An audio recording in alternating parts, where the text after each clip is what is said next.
Hey, okay, cool. Today we are going to learn a little bit about the blues scale on ukulele. Okay, cool. So here we are a little bit closer up. So I'm going to play through this scale now and I'll put it on screen somewhere, either top corner, one of the top corners, somewhere.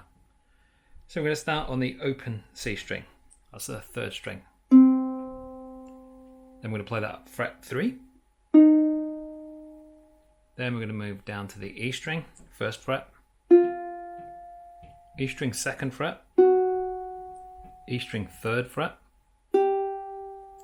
A string first fret,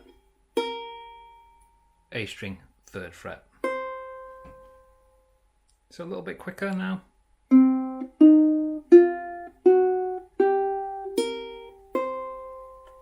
Not too bad. As I mentioned before, it's very similar to the minor pentatonic scale. The minor pentatonic scale in C would be this. So if you spotted what happened there, there's only one note difference in the two scales, and that is this note here.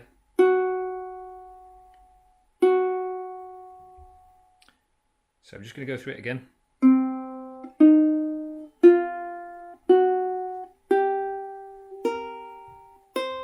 Scales tend to be quite boring to practice, to be honest.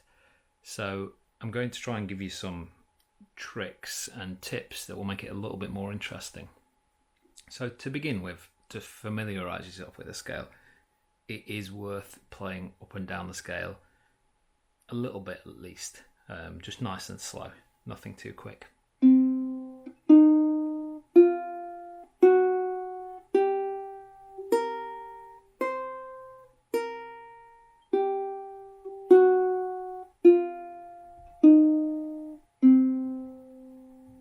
So that's a good starting point, but it quickly gets pretty dull. So one thing I think is a really good next step from just playing up and down the scale is to play up and down the scale, but changing the pacing a little bit. So you could just change the timing between the notes.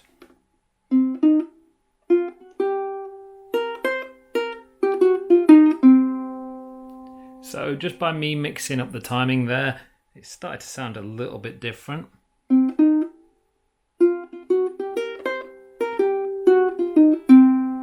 That's quite fun. That's one thing you can do, and actually that will work kind of okay over a backing track as well. The other thing you can do is kind of dwell on a note and maybe play it a few times. I kind of snuck that in the last example. So you might start playing one note a few times.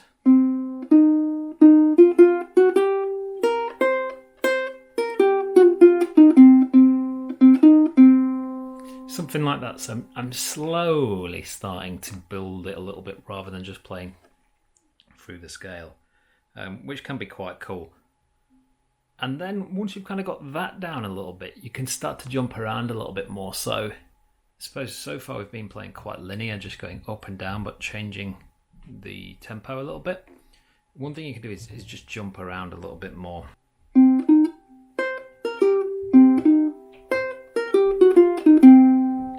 There you just saw me jumping around a little bit. I'm not doing anything too crazy. I, by no stretch, I'm the best blues player out there. Kind of new to playing blues scales myself, but hopefully I can teach you a few little things. Another thing you can start to do is start to play slides a little bit, which sound pretty cool, not too difficult. So I'm just sliding from 1 to 3 on the E string. They sound cool and will make you sound a lot better than actually maybe what you are. I'm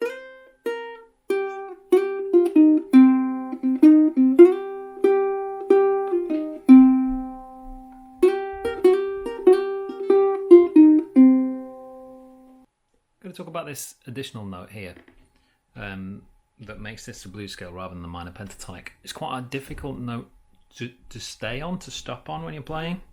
So it sounds a bit weird when you just stop on it. Like it's not quite resolved. So when you are playing with this scale, use that as a passing note. Use it almost as an in-between to get you from one place to another. So quite often it'll be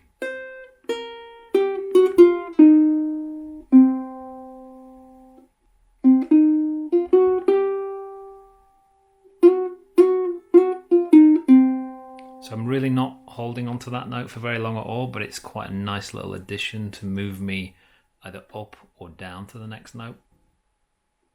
One thing you hear quite a lot when you get a nice little lick in blues is a repeated version of it.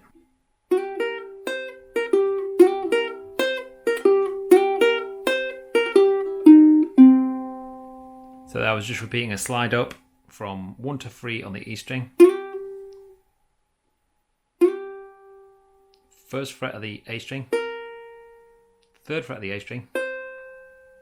First fret of the A string. And then the third fret of the E string.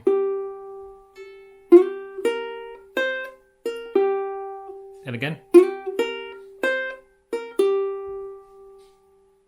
So that's quite nice. And then also advancing on that a little bit, you can repeat little phrases in one place to another. So because we've got this 1, 3 on the E and the A string, you could do a little lick here.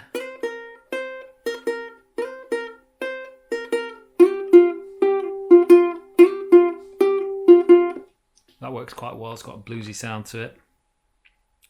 So now let's take a look at this C blues scale and actually making it not a C blues scale and making it a D blues scale.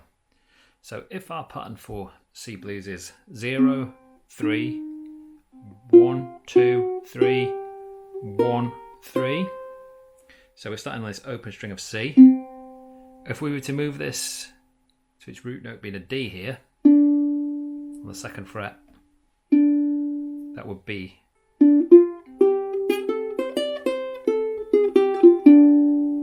So you can see all I've done is I've slid the pattern up a little bit until the root note starts with a D.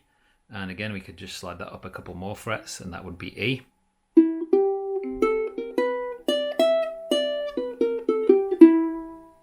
So wherever you kind of slide this pattern to and whichever note it lands on is going to be your blues scale. Whether that's a C, a D, E, F, doesn't really matter. Just slide it to the right place. I'm going to put a couple of things on screen that will help you out with that.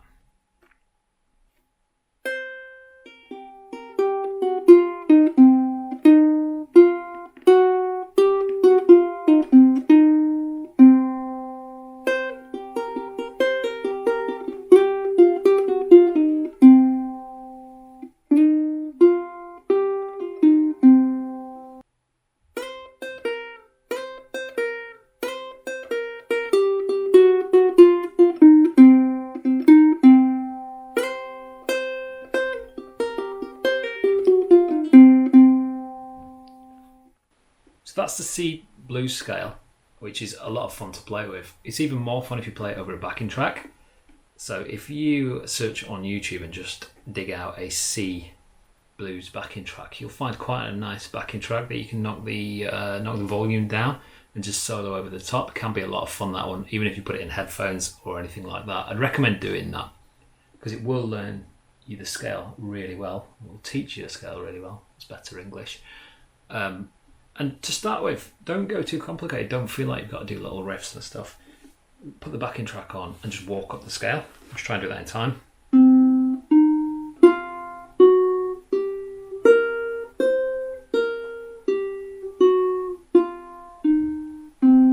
That can sound pretty cool. Make that work. Just take it a little bit at a time and you'll get there. You'll be creating blues licks and sounding like a blues legend in no time. Thanks for watching. I hope you learned something. If you do like the channel, please subscribe. It helps me out massively. It keeps me making videos too. But thanks for watching and see you soon.